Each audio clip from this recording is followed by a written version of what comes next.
This is the 2024 Honda CRF450 Works Edition. I'm Josh Mosiman, and welcome to another MXA Tested video.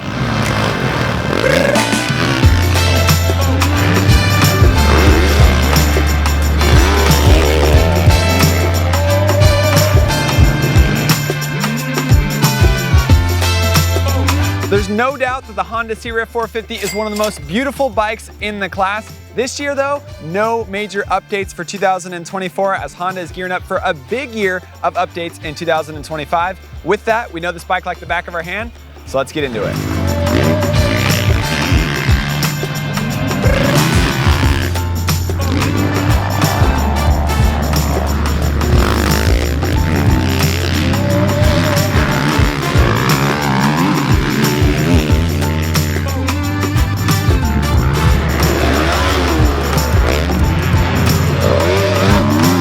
When you spend $2,750 more on a CRF450 Works Edition, you're gonna want some significant upgrades. Thankfully, this bike comes with a long list of upgrades, starting with the important ones on the engine. Both the intake and exhaust ports inside have been hand polished. Not major mods inside the engine, but it is significant on the track. You also get that cool bright red valve cover on top of the CRF450 engine. To work with those intake mods, also updated ECU settings that work with the mods in the engine, and with the full RS-12 exhaust system from Yoshimura. You get a stainless steel header with a titanium muffler with a beautiful carbon end cap on it that unfortunately I scratched the stickers off today. I guess this is why we can't have nice things.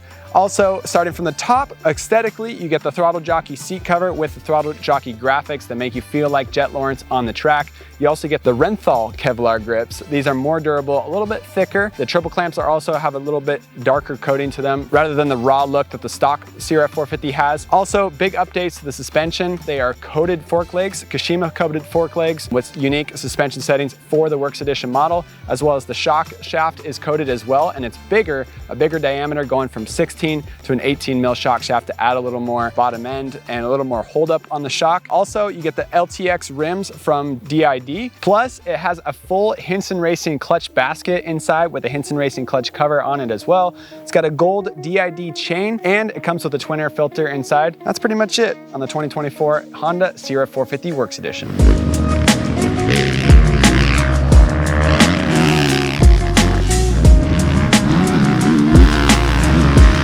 So Honda last saw updates to their 450 in 2023, and they came with the same bikes for 2024. The big difference with 23 was a longer intake track that made the engine even smoother and more comfortable on the track. Honda has been known for having extremely fast engines, all the way over 60 horsepower, but we've always wanted to tune them down to make the chassis more comfortable and more rideable on the track. Honda, thankfully, has gone that direction over the last few years, making their bike slower and more rideable. 2023 was a good year for the Honda CRF450 engine. Now rolling into 2024, same exact engine on the stock and Works Edition models. We honestly appreciate this bike very, very much. With the updates inside of the engine and with the full Yoshimura exhaust system connected to the ECU mapping, this bike makes almost 3 horsepower more than the stock model, and it's actually pushing back up into that 60 horsepower range. But we're not complaining anymore because the CRF450 is ultra smooth, one of our favorite engines in the 450 class. Easy to ride because of that 450 engine. Very tractable, something that makes sense why Jet Lawrence is so smooth on the track, and it's something that we really appreciate. Also very well on the durability side of things. MXA's Dennis Stapleton spent a ton of time racing our Works Edition and our stock model last year. I think he had over 100 hours on both of them. We'll have to check with him on that, but a ton of time on these bikes, racing them all around the US, and very durable machines for both of them. So on the track, comparing this one to the stock model, it's smoother suspension wise and smoother power wise, even though it has more horsepower, and that's 2 thumbs up from MXA. And one of the huge benefits is the Hinson clutch basket inside this Honda CRF450.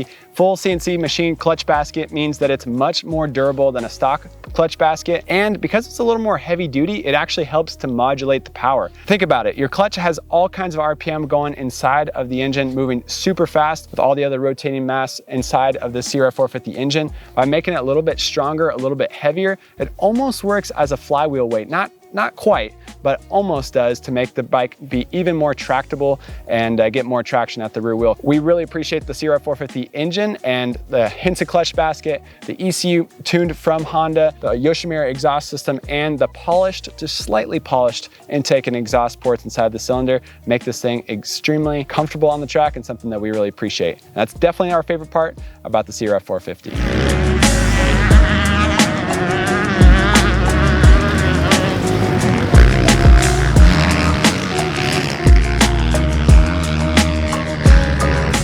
And this thing is awesome to look at, even from this angle. But one thing I want to talk about, the forks on the CRF450 Works Edition, Kashima coated fork legs down here. Not only do they look cool, but they help the forks move a little bit easier, less stiction, less holdup, which makes it more fluid through the stroke. Because of that, they did add a little more damping, a little more compression to the forks to give you that holdup. So it's kind of funny when you pay extra money to get smoother working forks and smoother working shock, then you have to bump up the compression and change it a little bit over stock. Either way, we appreciate that they're black and look awesome on the track, but also work great on the track as well. Much better than the stock forks, a little more progressive, and they don't have that same ramp up feel that gets harsh at the bottom of the stroke. A little more smooth on the Works Edition model. So you might recognize this map switch from previous Honda videos, but you also might recognize it from our new KX450 2024 tested video, where we see this exact same map switch. It's kind of funny to see Honda and Kawasaki maybe platform sharing a little bit of their parts here and there, or at least using the same factory to work on some of the electronics. This thing looks exactly like the Kawi one, but Honda's did it first. Map 1 is the stock standard map. Map 2 is the mellow map with 2 lights flashing, and map 3, that's the aggressive map on the Honda CRF450. There are differences though between this bike and the Kawasaki. This one also has multiple traction control modes, and you can't connect your phone to adjust the mapping on this bike. If you want to mess with the mapping, you're going to have to take it to Jamie Ellis at Twisted or another engine tuner who can mess with the ECU mapping. Kawasaki, they do have that new Rideology app where you can connect to the bike, mess with it. KTM, Yamaha, they're also now smartphone tuning where you're able to mess with the maps from your phone. I'm not hating on it though. I do appreciate that you have 3 different map options stock on the CRF450, and it's a little bit big though. You see that the factory riders, they don't run this massive thing up here and condense it down into one small off switch, but either way, something that I'm not complaining about. It's just something interesting to note about the CRF450. Today, I rode the bike in the standard map 1. The track was pretty fast today, pretty hard base, kind of dry on top after some of the wind we've had around here after the rain. So I didn't need more aggressive. I was happy with the stock power that the Works Edition had. And it is nice though to have that mellow map 2 option and aggressive as well.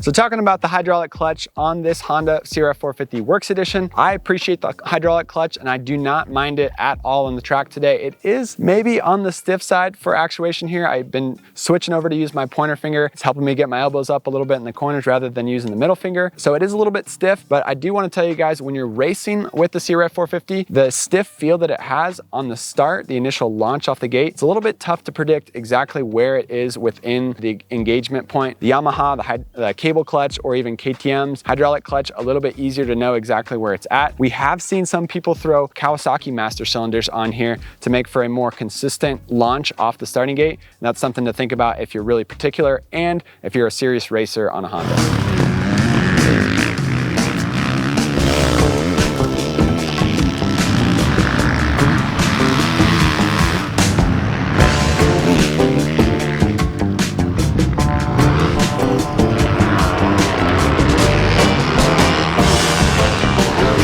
So another big question, how does the CRF450 Works Edition handle on the track? Well, it's still a fairly twitchy machine. At the top of the video, I said there's big updates for Honda in 2025, so we're looking forward to that. But for now, you still have to kind of sag out the CRF450 to make it more compliant on the track and also get a little less twitch at the front end. One thing I did straight away, knowing from past experience, was I dropped the forks down flush in the triple clamps. They come here 5 mil up, sticking out of the triple clamps. That's stock. Dennis Stapleton, he raced this bike a lot last year. He rode with it flush, sometimes bringing it up to 2 mil showing at the top. By doing that, you're putting more weight on the rear end. You're making the bike a little more stable for long straightaways.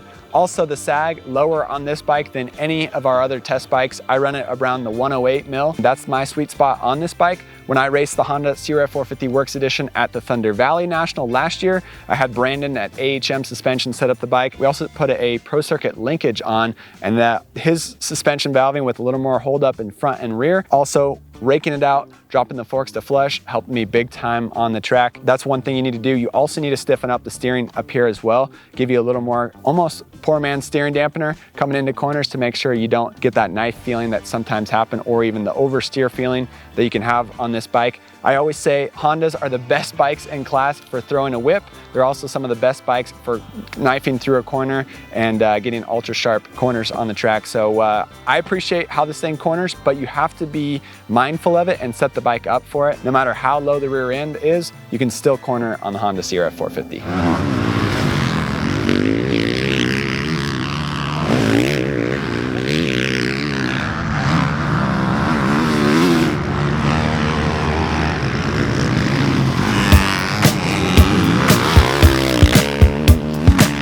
So I mentioned that Dennis put a ton of time on our Honda 450s last year. One thing he replaced most often, surprisingly for a guy like him, was the front brake rotor. It's pretty thin and it wears out fairly easily, so keep an eye on that. Dennis, he's also pretty hard on the front brake, so he might be wearing it out more than most people. Also, the seat foam up here, it's pretty stiff and harsh for me today, but once it breaks in at about the 10-hour mark, it does get easy to blow through. Not as thin as the Yamaha, but not super thick, which means that you'll blow through it easily and hit the subframe, kind of be harsh on the track. Also, it has the shortest foot peg to shift lever in the class. So if you have big feet, you might want to do a longer shift lever, or you can do 5 mil back on the foot pegs. That helps there. Additionally, you have your electric battery right here, but you also have your ECU down here behind this mud flap. Now, it is easy for this to get packed up with water and mud. Keep an eye on it. If you're riding a Honda a bunch, or if you're doing mud races or blasting through puddles, it might be good sometimes just to open this up and clean it out in here. Dennis had to do that multiple times after racing in the mud. And you need to keep an eye on your air filter. It's easy to clip it in and out on this bike, but it's also easy for it to get dirty because of this big mouth it has right here. So those are a couple things to know about your CRF450.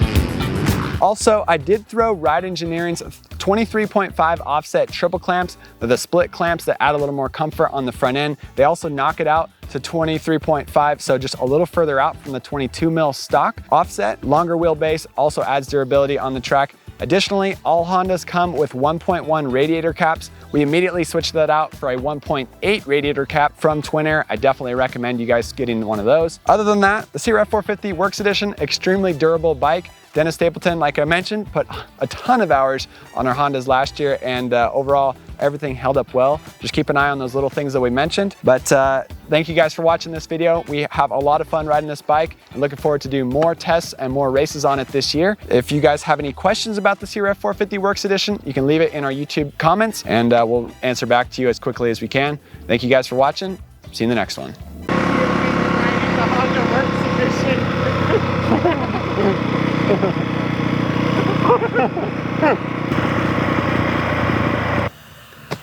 This is the 2024 Honda CRF450 Works Edition. I'm Josh Mosiman, and welcome to another MXA Tested video.